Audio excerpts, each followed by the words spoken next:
권양숙 여사를 사칭한 여성에게 거액을 건넨 윤장현 전 광주시장이 조금 전 검찰에 출석했습니다. 네, 윤 전 시장은 지혜롭지 못한 판단으로 심려를 끼쳐 죄송하다고 말했습니다. 취재 기자 연결해 보겠습니다. 정호윤 기자.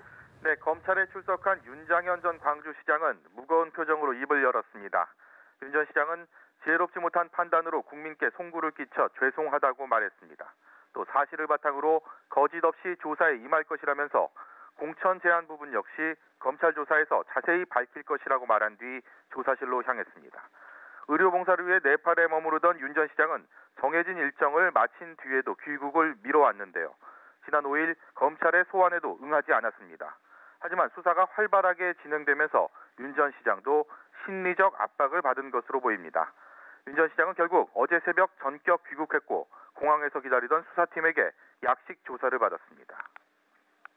네, 전 기자, 윤 전 시장이 보이스피싱 피해자일 뿐 아니라 피의자라는 게 검찰의 설명인데요. 어떤 의혹들이 있는 겁니까? 네, 윤 전 시장은 권양숙 여사를 사칭한 49살 김모 씨에게 속아 4억 5천만 원을 송금하고 김 씨 자녀들의 취업을 도왔습니다. 경찰 수사 초기에는 보이스피싱 피해자였지만 검찰 수사 과정에서 출처가 의심되는 돈이 발견되면서 피의자로 전환됐습니다.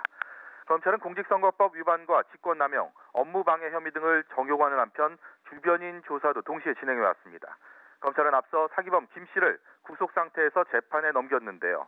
구속기한 연장 없이 불과 열흘 만에 재판에 넘기면서 이미 수사가 상당 부분 진행됐음을 시사했습니다.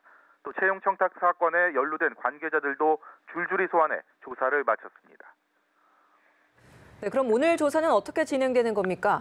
네, 조사의 쟁점은 이른바 가짜 권양숙 여사에게 윤 전 시장이 송금한 돈의 성격과 채용 청탁에 관여한 이유로 압축할 수 있습니다. 검찰은 윤 전 시장이 권 여사를 사칭한 김 모 씨에게 보낸 4억 5천만 원이 어떻게 마련됐는지, 또 지방선거 공천을 앞두고 돈을 보낸 이유 등을 집중 추궁할 것으로 관측됩니다.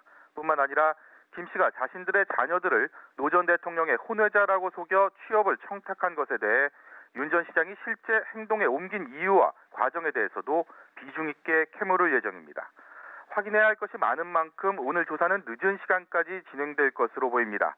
특히 공직선거법 위반 혐의 공소시효가 사흘 뒤면 만료되기 때문에 검찰은 우선 공천 헌금 여부를 가리는데 수사력을 모을 방침입니다. 지금까지 보도국에서 연합뉴스TV 정호윤입니다.